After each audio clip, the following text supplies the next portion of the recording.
Hello everyone, Abby here with ScrappinAbby, and this is going to be another quick tips with Abby video. So I was just finishing up a project for the Canvas Core creative team that I'm on, and I thought I would go ahead and share with you ladies. I thought I already put this up on my quick tips with Abby playlist, but I didn't, so I wanted to kind of get this done. So this is something that I do, and I know I have lots and lots of crafters and different artists and things of that nature do this as well. So I'm not saying this is an original idea. This is just something that I do, and I wanted to pass along to you ladies in case you hadn't heard of it or didn't think of it before. So these are some different items, some tags. This is a canvas that have some leftover medium on them from projects I was working on. So for example, these four items here are the result of a project that I was just working on, and I'll be sure to link that video so you can watch that one as well. So I had some leftover sprays on my craft mat, and I did not want to waste them by wiping them up with a towel or whatever, with baby wipe or something like that. So I just basically took my tag and kind of just scooped it on top of my craft mat, and I was able to get this really pretty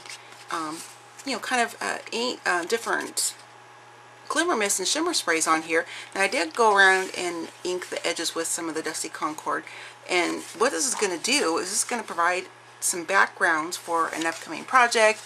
Maybe I have a quick thing to make, whatever. I already kind of have the base layer started, and plus I'm not wasting any of the product that I need to use. So this one here, this is one of the super large tags. I got this at Tuesday morning. I did some stenciling, and I had this much of the modeling paste left, with which I mixed with some Tattered Angels, a couple different glimmer and shimmer sprays. I didn't want to waste that, and because I was only working on a 4x4 canvas, so I had quite a bit of material left over. So I just took one of those these large tags and just put the stencil on. Some of them are reversed, it doesn't matter. This is kind of gets a really fun kind of background. It gives it some texture, and it does have that kind of raise, so it's kind of got that. I love that. I love the feel of different textures on my projects. This is an oval canvas that I picked up, I think, at Michael's one time. It was on sale.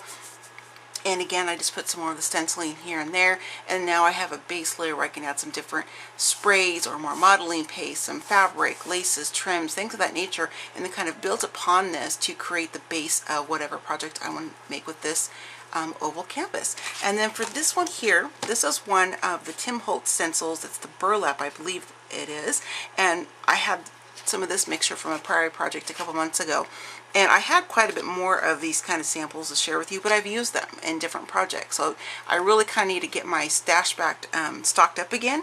So I'm really glad that I was able to work on a project just yesterday that gave me these four pieces right here, and this is one from a couple months ago. So this is going to allow me to have, again, a base for another project. Now this is just simply on a piece of kind of a scrap piece of cardstock, and so you don't always have to use a tag or a canvas or something along that line. You can just use whatever kind of scrap paper you have.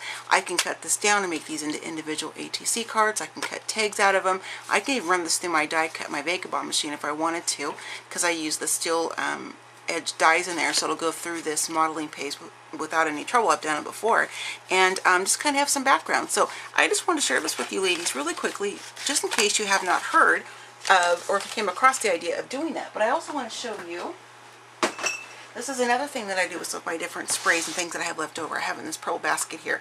Now this might look like trash to you, but I keep this kind of stuff. And these are just, I mean, look at this paper towel that has this gorgeous Tattered Angels spray on there. It's got that really pretty shimmer. So what I did is, when I was working on my some different art journaling, instead of wiping them off with a baby wipe to toss away or a towel or something, I use this paper towel, and I can save this. I mean, look at the texture just from the towel, let alone the colors that are in here. So I have all kinds of different paper towels that have different sprays and paints and chalk paints and things of that nature. Like this here is a baby wipe.